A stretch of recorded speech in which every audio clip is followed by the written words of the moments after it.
travel series. If you missed part 1 where we were in Mexico City and we ate a ton of great food, then you definitely want to check that one out. I'll leave it right over here.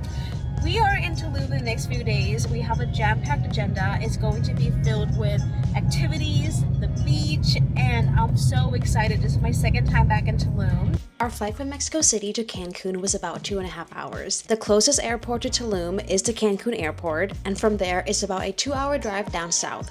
We rented our car through MEX, and after landing, we hopped on their shuttle to go pick up a rental car.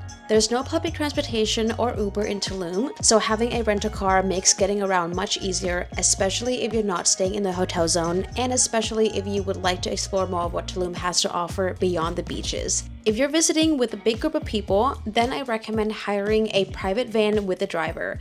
I came to Tulum with a large group of people a few years ago, and having a local driver made coordinating pickups and drop-offs super convenient. After a smooth 2-hour drive, we finally made it to Tulum and we called it a night.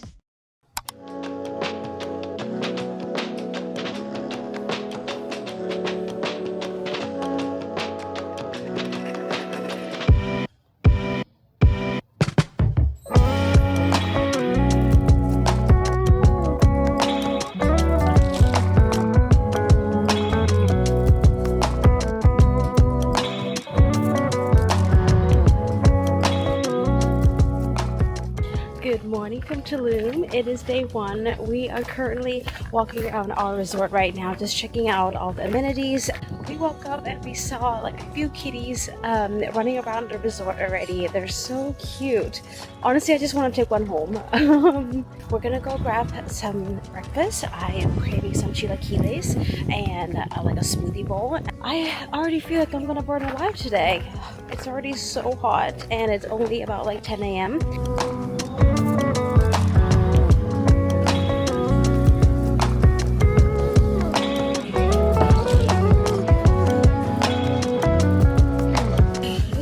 Warm in Tulum, so I googled what is the warmest month in Tulum, and the answer is right now, May.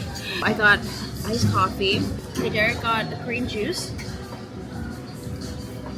Ooh. Yeah, that's refreshing. This green juice had, I believe, apple, spinach, orange, ginger, celery, something like that. Oh, that's really good.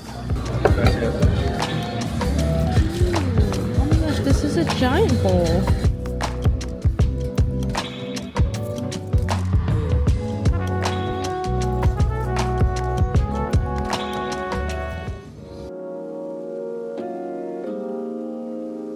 After breakfast, we took a quick drive through downtown Tulum. This area has a more laid-back, local vibe with street food, small shops, and a glimpse into everyday life beyond just the beach resorts. This is also where you'll find more budget-friendly and less touristy restaurants. From there, we made our way towards the hotel zone to go to the beach. It's about a 15-minute drive from downtown, and this area is what most people picture when they think of Tulum: the beach clubs, upscale hotels, and trendy restaurants. It's a beautiful strip along the coast with a signature boho jungle vibe, but it's definitely catered towards tourists, and prices do reflect that, from parking to food to entrance fees. If you're coming to Tulum for the beach, then staying in the hotel zone is going to be the most convenient. Most hotels will include beach access for their guests with their own private beach sections, so you won't have to pay for any entrance fees.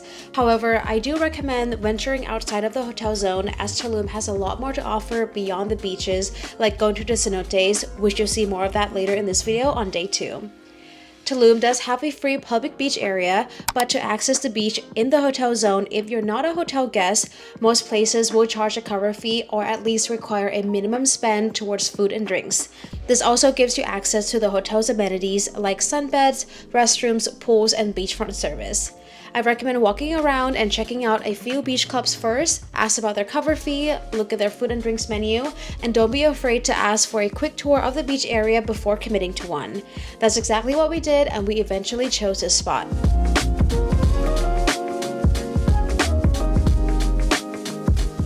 Alright, we have decided on a beach club. We're at this place, and the minimum spend here is $50 per person. So we get a bed with umbrella and then towels, and this place is really nice. Got a shower, bathroom, everything that you need. So we will be here for the next like 5 hours, just enjoying the beach. We were asking around a few other places, and some places have some really crazy prices, and I feel like $50 per person as the minimum spend over here is reasonable for Tulum. Some places that we were asking around, they were like 90, close to $100 per person.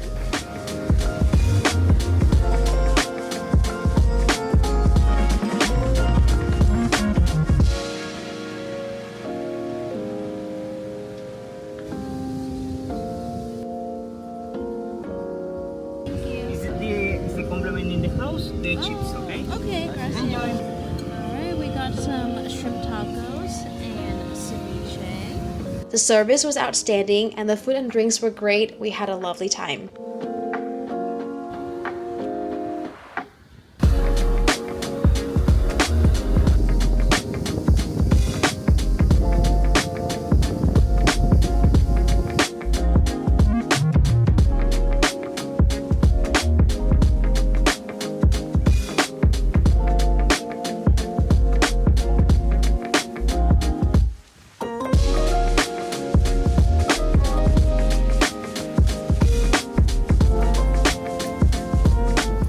Crazy because a few hours ago all the seaweed was not here.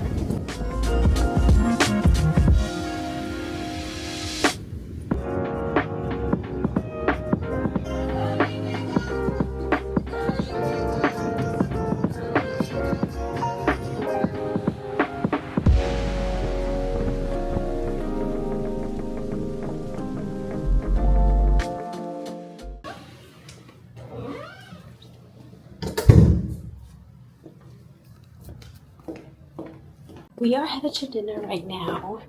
Just had barely enough time to get ready. Hi, Miss Kitty! Oh my gosh, these kittens are always waiting for us. Hi, I'm sorry I don't have time to play with you right now. We gotta head out. I'll come back and play with you tonight, okay?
Okay, we are about to head to a cenote today.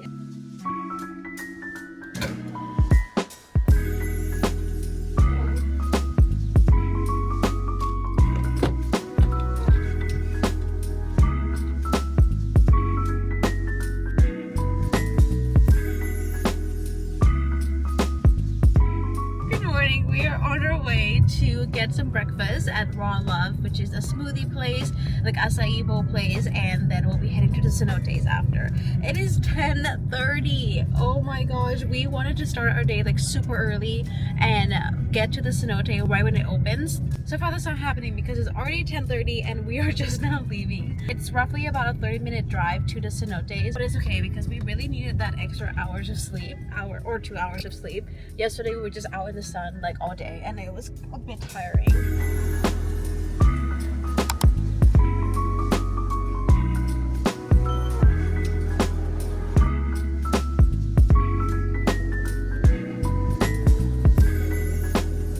Perfect start to a very warm morning.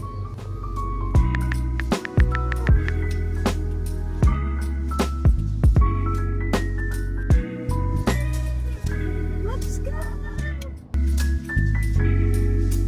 We've made it to the first cenote, Dos Ojos. If you're visiting Tulum, I highly recommend setting aside at least half a day or a full day to visit a cenote. It's a really unique experience that you won't want to miss. At Dos Ojos, we chose the guided tour package, which includes access to 3 different cave systems, a guide that takes you through the caves, and all the gear that you'll need like a snorkel mask, wetsuit, and a flashlight. What you're seeing here are all the spots that you get to see as part of this tour. It's the package that we went with, the 800 pesos, which is about 45 USD.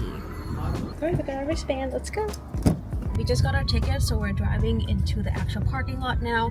800 pesos is a bit expensive. However, we're willing to splurge just a little bit because I do want a guided tour. I know other cenotes would probably offer guided tours as well, but because this one looks pretty big, I didn't want to go to a cenote that only had like one little cave.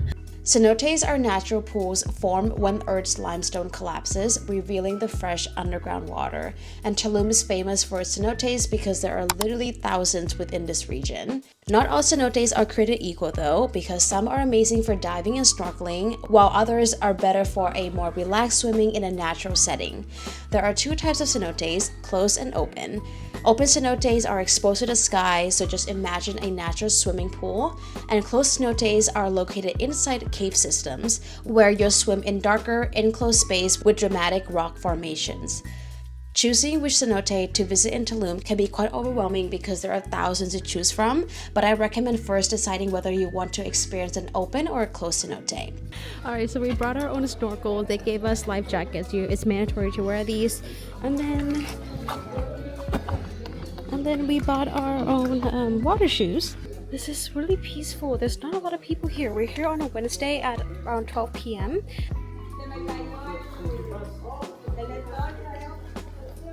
What is the review for your first cenote swimming ever? It's cold. It's cold. And it is kind of creepy.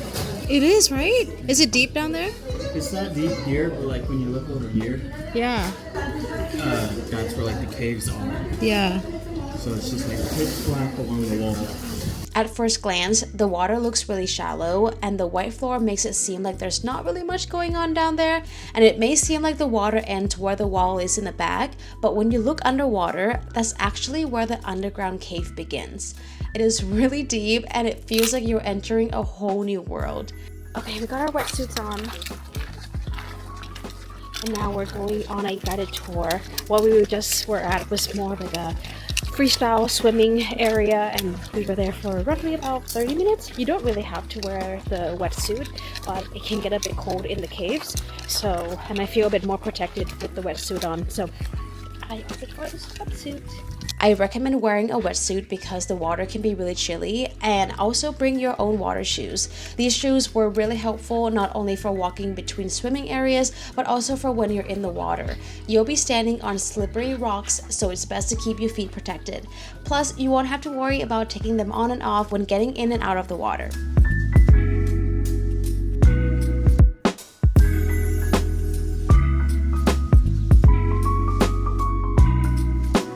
When we arrived at the second cave area, this was where the real adventure began. We were handed flashlights because it's completely dark inside the cave, and these let you see the rock formations below the surface and just really how deep that water goes.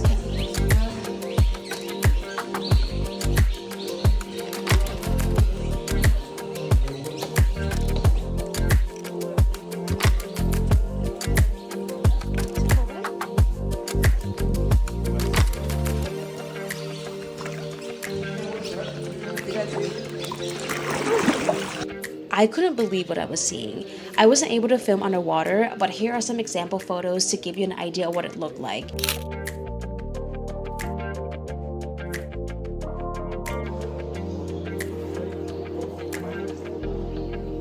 And just a heads up, if you are claustrophobic, this activity might not be for you because we swam through some really tight areas with low ceilings. It was a little scary at times, but this was absolutely an unforgettable experience that I would recommend to anybody who's up for a little bit of an adventure in Tulum.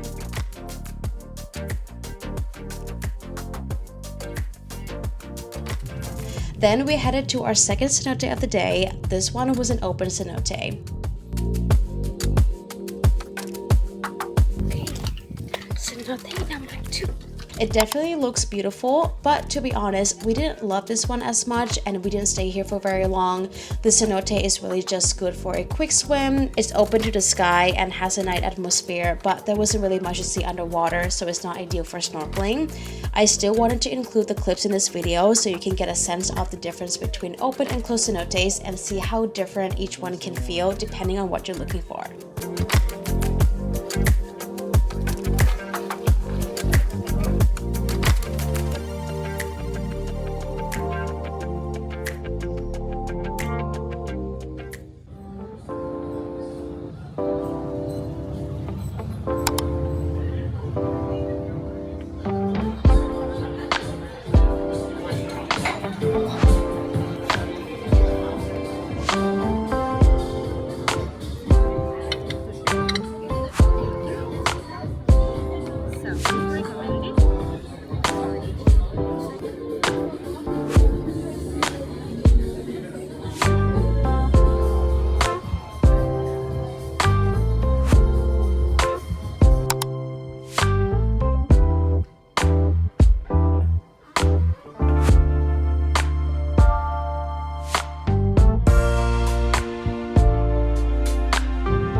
Thank you for tuning to this video. I hope that you have enjoyed coming to Tulum with us, and if you have, I would appreciate if you can give it a like and give it a thumbs up.